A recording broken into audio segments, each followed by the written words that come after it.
सबको जय मसीह की। आइए मेरे भाई बहनों, आज हम प्रेरित अध्याय 9 पढ़ते हैं।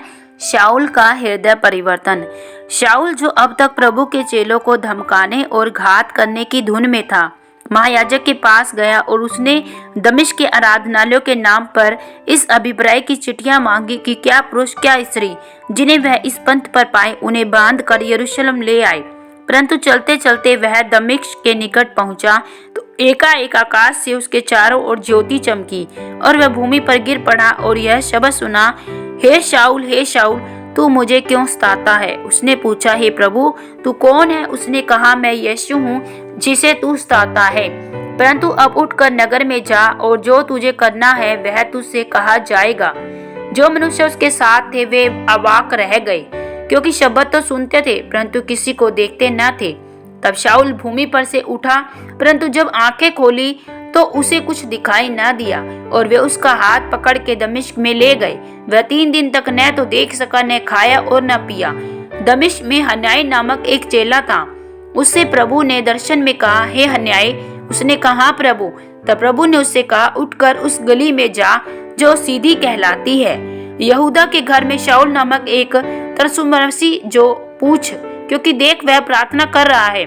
और उसने हन्याई नामक एक पुरुष को भीतर आते और अपने ऊपर हाथ रखते देखा ताकि फिर से दृष्टि को पाए। ने उत्तर दिया, हे प्रभु, मैंने इस मनुष्य के विषय में बहुतों से सुना है कि इसने यरूशलेम में तेरे पवित्र लोगों के साथ बड़ी बड़ी बुराइयां की है और यहाँ भी इसको प्रधान याजकों की ओर से अधिकार मिला है।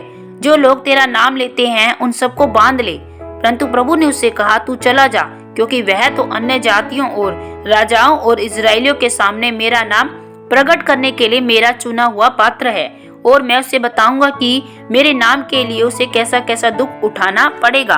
तब हन्याई उठकर उस घर में गया और उस पर अपना हाथ रखकर कहा, हे भाई शाऊल, प्रभु अर्थात यीशु जो उस रास्ते में जिससे तू आया तुझे दिखाई दिया था, उसी ने मुझे भेजा है कि तू फिर दृष्टि को पाए और पवित्र आत्मा से परिपूर्ण हो जाए। और तुरंत उसकी आंखों से छिलके से गिरे और वह देखने लगा और उठकर बपतिस्मा लिया। फिर भोजन करके बल पाया। दमिश्क में शाऊल द्वारा प्रचार। वह कई दिन उन चेलों के साथ रहा जो दमिश्क में थे और वह तुरंत आराधनालयों में यीशु का प्रचार करने लगा कि वह परमेश्वर का पुत्र है।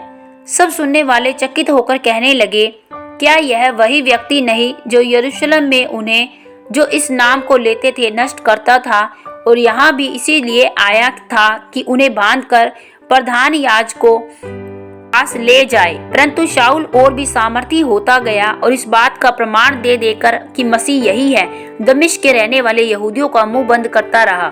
जब बहुत दिन बीत गए तो यहूदियों ने मिलकर उसे मार डालने का षड्यंत्र रचा, परंतु उनका षड्यंत्र शाऊल को मालूम हो गया।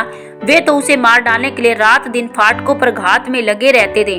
परंतु रात को उसके चेलों ने उसे टोकरे में बैठाया और शहरपनाह से पार उतार कर लटका कर उतार दिया।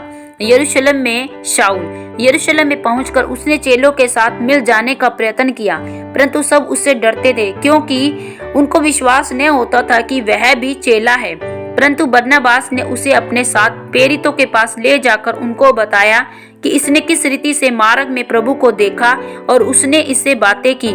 फिर दमिश्क में इसने कैसे हियाव से यीशु के नाम से प्रचार किया। वह उनके साथ यरूशलेम में आता जाता रहा और निधड़क होकर प्रभु के नाम से प्रचार करता था और यूनानी भाषा बोलने वाले यहूदियों के साथ बातचीत और वाद विवाद करता था। परंतु वे उसे मार डालने का यत्न करने लगे। यह जानकर भाई उसे कैसरिया ले आए और तरसुस को भेज दिया। इस प्रकार सारे यहूदी और गलील और सामरिया में कलीसिया को चैन मिला और उनकी उन्नति होती गई और प्रभु के भय और पवित्र आत्मा की शांति में वह चलती और बढ़ते गए। लूदा और याफा में पतरस। फिर ऐसा हुआ कि पतरस हर जगह फिरता हुआ उन पवित्र लोगों के पास भी पहुंचा जो लूदा में रहते हैं। वहां उसे एनियास नामक लकवे का एक रोगी मनुष्य मिला जो 8 वर्ष से खाट पर पड़ा था। पतरस ने उससे कहा, हे एनियास, यीशु मसीह तुझे चंगा करता है, उठ अपना बिछौना बिछा। तब वह तुरंत उठ खड़ा हुआ और तब लूदा और शरोन के सब रहने वाले उसे देखकर प्रभु की ओर फिरे। याफा में तबीता अर्थात दोरकास नामक एक विश्वासिनी रहती थी। वह बहुत से भले भले काम और दान दिया करती थी। उन्हीं दिनों में वह बीमार होकर मर गई। उन्होंने उसे नहलाकर अटारी पर रख दिया इसीलिए कि लुद्दा याफा के निकट था। ने यह सुनकर कि पतरस वहाँ है, 2 मनुष्य भेजकर उससे विनती की, हमारे पास आने में देर ना कर। तब पतरस उठकर उनके साथ हो लिया। जब वह पहुंचा तो वे उसे अटारी पर ले गए। तब विधवाएं रोती उसके पास खड़ी हुई और जो कुर्ते और कपड़े दोरकास ने उनके साथ रहते हुए बनाए थे दिखाने लगी।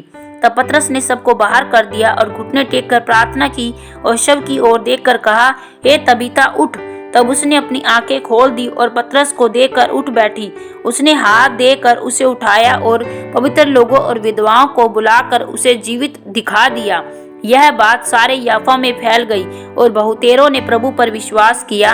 और पतरस याफा में शमौन नामक किसी चमड़े का धंधा करने वाले के यहाँ बहुत दिन तक रहा। आमीन। प्रभु आप सबको प्रेरित अध्याय सुने जाने पढ़े जाने पर बहुतायत से आशीष और बरकत दे। सबको जय मसीह की।